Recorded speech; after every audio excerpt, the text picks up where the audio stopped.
Hi, I'm Susie Hayes, and I want to welcome you to the Freed from Stuck in a Capsule Part 2. This is the first step to crossing the bridge from stuck to freed from stuck. It's entitled Face the Bridge. And what this first step is about clearly identifying the problem. It's about understanding how parts of us can be in conflict and what we can do to resolve that conflict in order to create a way to use our energies more effectively to diminish resistance and to reach our goal, whatever that might be. I hope you'll find it inspirational, motivational, and I hope that it will cultivate your curiosity about how to more effectively move from stuck to freed from stuck. Welcome to part 2 of Freed from Stuck in a Capsule. Part 2 is about face the bridge. What does that mean, to face the bridge? Well, we all know that being stuck sucks. And if we're going to move from a place of stuck to freed from stuck, then we need to begin with identifying what's the problem. And we want to move from the first description of the problem to the real problem. And in my book and my workshop, I give you specific instructions on how to do that. But here I want to just share with you that what is important to remember is that usually the problem that is initially identified is not really the real problem.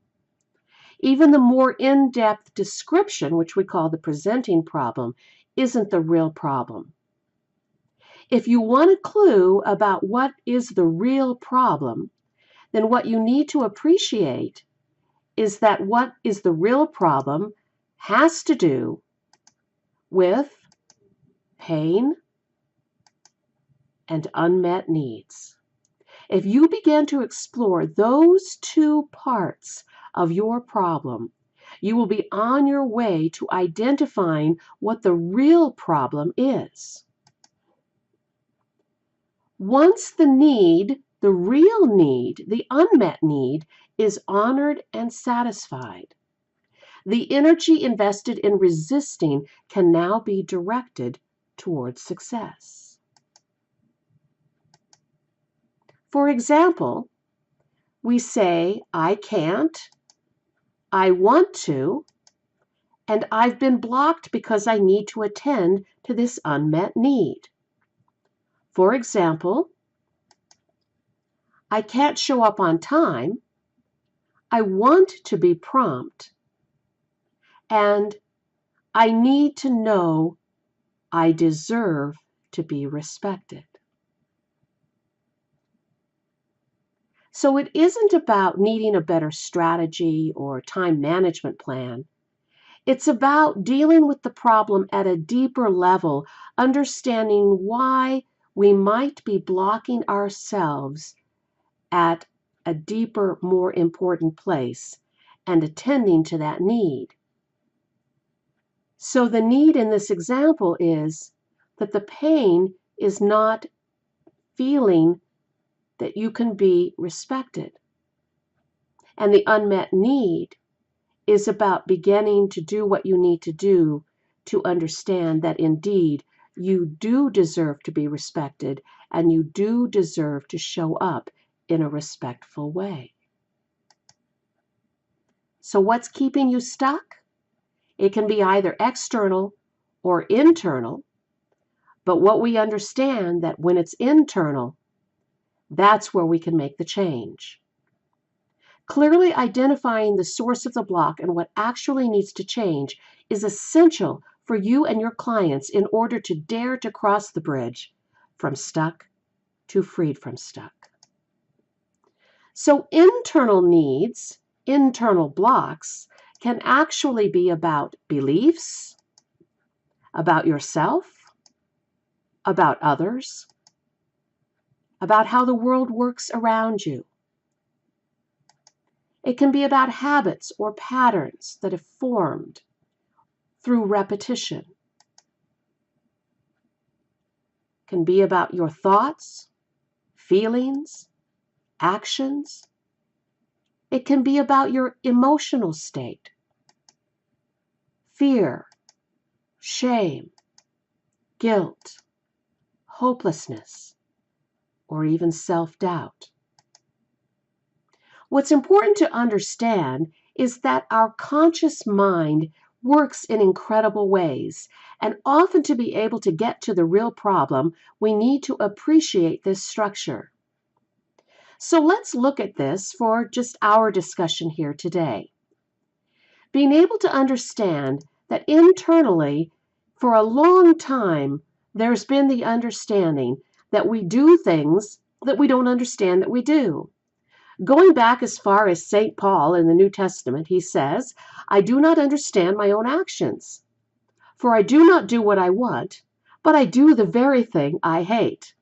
I am sure all of us are well acquainted with that internal experience. So what does that look like? Why does that happen inside of us?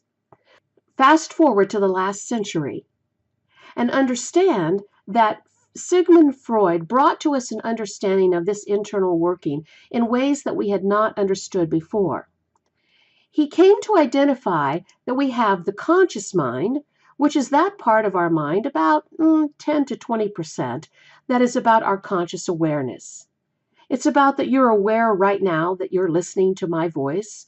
Perhaps you're watching this video. That's your conscious experience. The subconscious mind are those aspects of our experience that are out of our current awareness but are easily accessible. For example, right now, you're not thinking about where your car keys are, but you know where they are, so you can access it in your subconscious mind.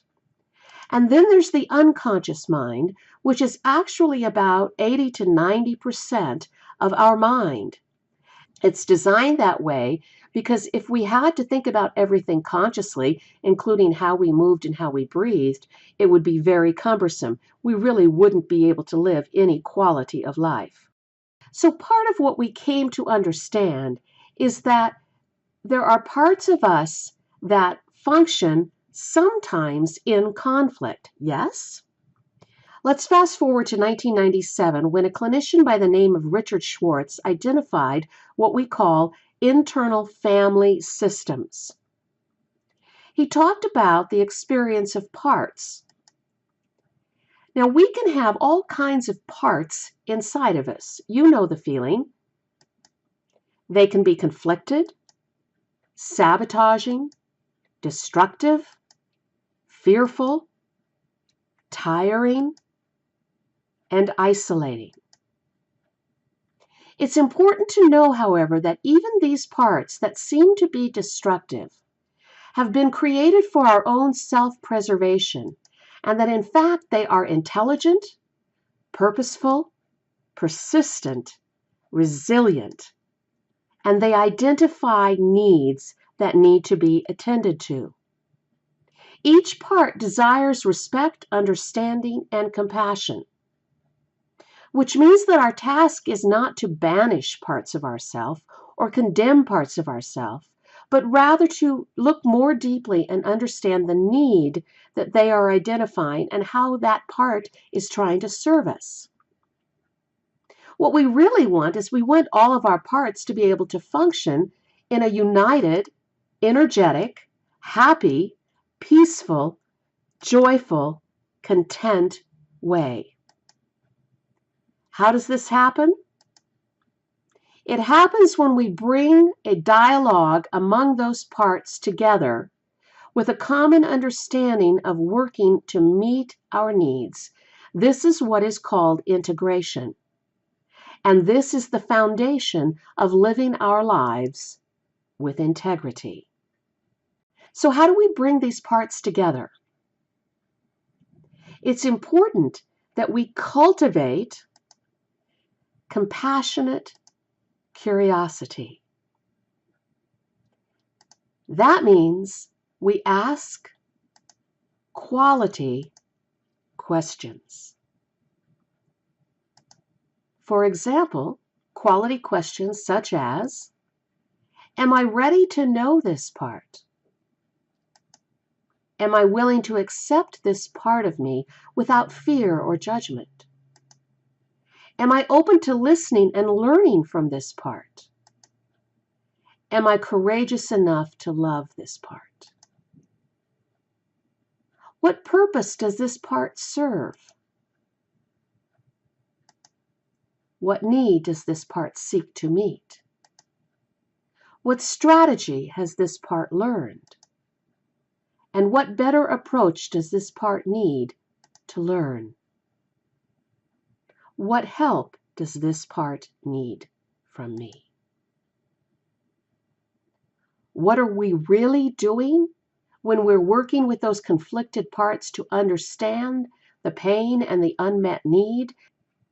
We're becoming freed from stuck by identifying and attending to fundamental foundational needs, establishing a safe place for continued internal conversations, bringing previously conflicted parts together for a common cause of reaching a desired goal, preparing for effective, sustainable change. So I encourage you, get acquainted with your parts, understand the needs they serve, identify the shared goals, and bring them together to use their energy for greater leverage and empowerment as you move toward becoming freed from stuck.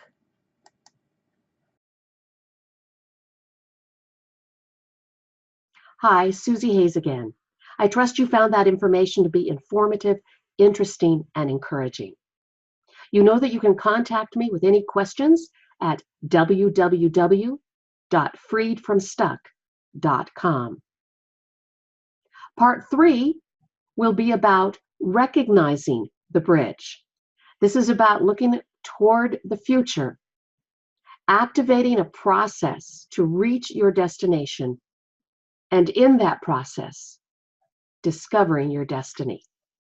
I'll look forward to sharing more with you in Part 3.